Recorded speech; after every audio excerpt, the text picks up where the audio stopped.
ಕೆಲವು ವಿಚಾರಗಳನ್ನು ತಾವೇನು ನಮಗೆಲ್ಲ ಮಾರ್ಗದರ್ಶನ ಕೊಟ್ಟರಿ ಆ ಪ್ರಕಾರ ನಮಗೂ ಹೇಳಿದ್ದಾರೆ. ಒಳಗಡೆನೂ ಕೂಡ ತಾವೆಲ್ಲ ಕರೆದು ಹೇಳಿದ್ರಿ. ನಾನು 8ನೇ ಬಾರಿ ಅಸೆಂಬ್ಲಿಗೆ ಬಂದಿದ್ದೀನಿ. ಅವ್ರು ಹೇಳ್ದಂಗೆ 9 ಎಲೆಕ್ಷನ್ನು 10 ಎಲೆಕ್ಷನ್ ಒಂದು ಪಾರ್ಲಿಮೆಂಟ್ಗೂ ನಿಂತಿದ್ದೆ. 10 ಎಲೆಕ್ಷನ್ ಆಯಿತು. 8 ಬಾರಿ ಕಂಟಿನ್ಯೂಸ್ ಆಗಿ ಅಸೆಂಬ್ಲಿಗೆ ನಾನು ರಾಮಲಿಂಗಾರೆಡ್ಡಿಯವರು ಬಂದಿದ್ದೀವಿ ಒಟ್ಟಿಗೆ. ನನಗೂ ರಾಮಕೃಷ್ಣ ಹೆಗಡೆಯವರು, ವೀರೇಂದ್ರ ಪಾಟೀಲವರು, ದೇವೇಗೌಡರು, ಬೊಮ್ಮಾಯಿಯವರು, ಜೆ.ಎಚ್. ಪಟೇಲರು, ಯಡಿಯೂರಪ್ಪನವರು, ಎಸ್.ಎಂ. ಕೃಷ್ಣರವರು ಎಲ್ಲ ಕೂಡ ಇವ್ರ ಜೊತೆ ಬಂಗಾರಪ್ಪನವರು, ಬಸಲಿಂಗಪ್ಪನವರು, ಕೆ.ಎಚ್. ರಂಗನಾಥ್, ಎಂತೆಂಥ ಮೇಧಾವಿಗಳು, ನಮ್ಮ ಕೆ.ಎಚ್. ಪಾಟೀಲರು, ಇಂಥವ್ರ ಹತ್ರ ಎಲ್ಲ ನಾನು ಇಲ್ಲಿ ಕೆಲಸ ಮಾಡಿದ್ದೀನಿ.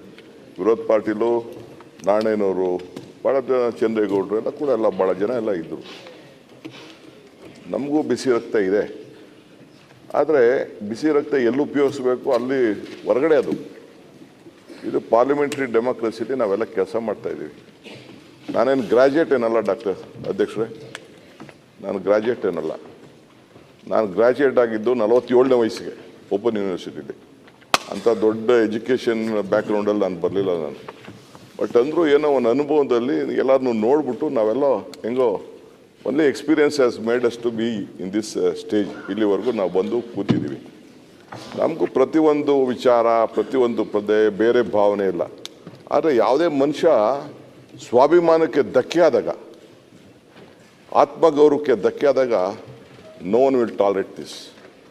ಒಬ್ಬ ನಾನು ಅಧ್ಯಕ್ಷ ಆಗಿದ್ದು, ನಾನು ಅವ್ರ ಕೈ ಕೆಳಗೆ ಕೆಲಸ ಮಾಡಿದ್ದೀನಿ. George is my leader.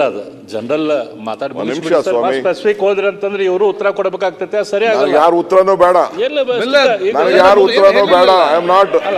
ಮತ್ತೆ ಆ ವಿಷಯಕ್ಕೆ ಹಿಂದಿನ ಯಾರು ಉತ್ತರನೂ ಬೇಡ, ಕ್ಷಮಾಪಣೆ ಬೇಡ, ನನಗೆ ಬುದ್ಧಿವಾದ ಬೇಡ. ನಾನು ನಮ್ಮ ಅಧ್ಯಕ್ಷರಿಗೆ ನನ್ನ ಅಳಲನ್ನ ಅವ್ರು ಹೇಳಿಲ್ಲಲ್ಲ, ಅದಕ್ಕೆ ಮುಂಚೆ ಮಾಡ್ತೀನಿ. ನಾನು ಯಾಕೆ ನಿಂತಿಗೆ ಅನ್ನೋದನ್ನ ನಾನು ಹೇಳ್ತಾ ಇದ್ದೀನಿ. Is my leader. ನಾನು ಅವ್ರ ಕೆಳಗಡೆ ಅವ್ರು ನನ್ನ ಅಧ್ಯಕ್ಷ, ನಾನು ಪ್ರೆಸಿಡೆಂಟು, ಸ್ಟೇಟ್ ಪ್ರೆಸಿಡೆಂಟು, ನಾನು ತಾಲೂಕು ಪ್ರೆಸಿಡೆಂಟಾಗಿ ಕೆಲಸ ಮಾಡಿದ್ದೀನಿ. ನನ್ನ ಲೀಡ್ರಿಗೆ ಆದಂಥ ಅವಮಾನ ಮರ್ಯಾದೆನ ನಾನು ಇಲ್ಲಿ ಕೂತ್ಕೊಂಡು ನಾನು ಸಹಿಸ್ಕೊಂಡೆ ಅಂತ ಅಂದರೆ ನನ್ನಂಥ ಅನಾಲಯಕ್ ಲೀಡರ್ ಆಗ್ಲಿಕ್ಕೆ ಸಾಧ್ಯ ಇಲ್ಲ. ನಾನೊಬ್ಬ ಪಕ್ಷದ ಅಧ್ಯಕ್ಷ ಕೂಡ. It is my bound duty to stand by him. So ಅದಕ್ಕೋಸ್ಕರ ನಾನು ಬಂದ ಆವೇಶದಿಂದ ನಾನು ಮಾತಾಡಿದ್ದೀನಿ. ಐ ಮೇ ಬಿ ರಾಂಗ್ ಇರ್ಬೋದು. ನನ್ನ ಭಾಷೆ, ನನ್ನ ಪದ, ನನ್ನ ಆವೇಶ ನಾನು ಕರೆಕ್ಟು ಅಂತ ನಾನು ಹೇಳೋದಿಲ್ಲ. But I am also N human being. ನನಗೂ ಗೊತ್ತಿದೆ. ನನಗೂ ಪಬ್ಲಿಕ್ ಲೈಫಲ್ಲಿ ನಾನು ಎಲೆಕ್ಷನಲ್ಲಿ ಜನ ನನ್ನನ್ನು 8 ಬಾರಿ ನೀವು ಹೇಳ್ದಂಗೆ ಕಳಿಸ್ಕೊಟ್ಟಿದ್ದಾರೆ. ನನ್ನದೇ ಆದಂಥ ಆರ್ಗನೈಸೇಷನ್ ಸ್ಕಿಲ್ ಇದೆ, ಮಾತಾಡೋ ಸ್ಕಿಲ್ ಇದೆ, ಮತ್ತೊಂದಿದೆ, ನನ್ನದೇ ಆದಂಥ ಅನುಭವ ಇದೆ.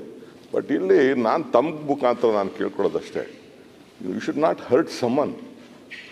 ಯಾರೇ ಆಗಲಿ, ದೊಡ್ಡವ್ರಿರ್ಬೋದು, ಚಿಕ್ಕವ್ರಿರ್ಬೋದು, ಇಲ್ಲೆಲ್ಲ ಈ ಮನೆಗೆ ಬರೋದು ಅಷ್ಟು ಸುಲಭದಲ್ಲ. ಅವರು ಎಲ್ಲ ವಿತ್ ಎಕ್ಸ್ಪೀರಿಯನ್ಸ್ ಅವ್ರದ್ದೇ ಆದಂಥ ಅನುಭವದಲ್ಲಿ ಬಂದಿದ್ದಾರೆ. ಎಲ್ಲರಿಗೂ ಕೂಡ ನಾವು ಇಲ್ಲಿ ಇರೋಂಥ ಎಲ್ಲ ಸದಸ್ಯರು ಕೂಡ we have to respect them. ಈ ಮನೆ ಒಳಗಡೆ ಬಂದರು ಅಂದ ತಕ್ಷಣ ಹಣದ ಮೇಲೆ, ಇದ್ರದ್ದು ಮೇಲೆ, ಬ್ಯಾಕ್ಗ್ರೌಂಡ್ ಮೇಲೆ ಬರೋಕ್ಕಾಗಲ್ಲ. ಏನು ಇಲ್ಲದೆ ಹೋದವನು ಪಾಪ ಆಶ್ರಯ ಸೈಟಲ್ಲಿ ಪಾಪ ನಾನು ಒಂದಿನ ನಮ್ಮ ಶಿವಳ್ಳಿ ಅಂತ ನನ್ನ ಸ್ನೇಹಿತ ಒಬ್ಬ ಇದ್ದ, ಅವನ ಮನೆಗೆ ಹುಡಿಕೊಂಡು ಹೋಗಿದ್ದೆ. ಆಶ್ರಯ ಸೈಟಲ್ಲಿ ಅವನಿದ್ದ. ಪಾಪ ಅಂಥವ್ರು ಇಲ್ಲಿಗೆ ಬಂದಿದ್ದಾರೆ. ಮನೆ ಇಲ್ಲದೆ ಹೋದವರೆಲ್ಲ ಪಾಪ ಇಲ್ಲಿಗೆ ಬಂದಿದ್ದಾರೆ. ಸೊ ಹಂಗೆ ಚಪ್ಪಲಿಗಳ ಕಡೆ ಹಾಕಿಲ್ಲ ಬಂದಿದ್ದಾರೆ. ಹಂಗೆ ಈ ಮನೆಗೆ ಬಂದಿರೋದೇ ಒಂದು ದೊಡ್ಡ ಭಾಗ್ಯ. ಇಂಥ ಸಂದರ್ಭದಲ್ಲಿ ದೇವ್ರು ನಮ್ಮನ್ನ ಕಳಿಸ್ಕೊಟ್ಟಿದ್ದಾರಲ್ಲ, ಜನ ನಮ್ಮನ್ನ ಕಳಿಸ್ಕೊಟ್ಟಿದ್ದಾರಲ್ಲ, ಇದರಲ್ಲಿ ನಮ್ಮನ್ನು ಕೂಡ ಜನ ನೋಡ್ತಾ ಇರ್ತಾರೆ. ಸೊ ಆದ್ದರಿಂದ ತಮ್ಗೆ ನಾನು ಹೇಳಿದ್ರು, ತಾವು ಒಂದು ದೊಡ್ಡ ಪೀಠದಲ್ಲಿ ಇದ್ದೀರಿ. You are in a seat of justice. ನಿಮ್ಮ ಜಾಗದಲ್ಲಿ ಕೂತ್ಕೊಂಡು ಯಾರೇ ಆಗಲಿ ಮರ್ಸಿಲೆಸ್ ಆಗಿ ಹೇಳಿ. Injustice should not be flown from the seat of justice. ನಿಮ್ಮಿಂದ ನಮ್ಗೆ ನ್ಯಾಯ ಸಿಗಬೇಕು. ನಾವು ತಪ್ಪು ಮಾಡಿದ್ರೆ ಎಸ್ ಯು ಆರ್ ರೈಟ್, ಬೇಕಾದ್ರೆ ನಮ್ಮನ್ನ ಸಸ್ಪೆಂಡ್ ಮಾಡಿ. ಯಾವ್ದಾರ ಸದಸ್ಯರು ತಪ್ಪು ಮಾಡಿದರೆ ಸಸ್ಪೆಂಡ್ ಮಾಡಿ ಹೊರಗಡೆ ಇಡಿ, ಏನು ತೊಂದರೆ ಇಲ್ಲ. ಬಟ್ ಅವ್ರ ಆತ್ಮಗೌರವಕ್ಕೆ ಧಕ್ಕೆ ಆಗಬಾರ್ದು. ಅದನ್ನು ನೀವು ಕಾಪಾಡಬೇಕು ಅಂತೇಳಿ ತಮ್ಮಲ್ಲಿ ನಾನು ಪ್ರಾರ್ಥನೆ ಮಾಡ್ತೀನಿ. ಇಷ್ಟೇ.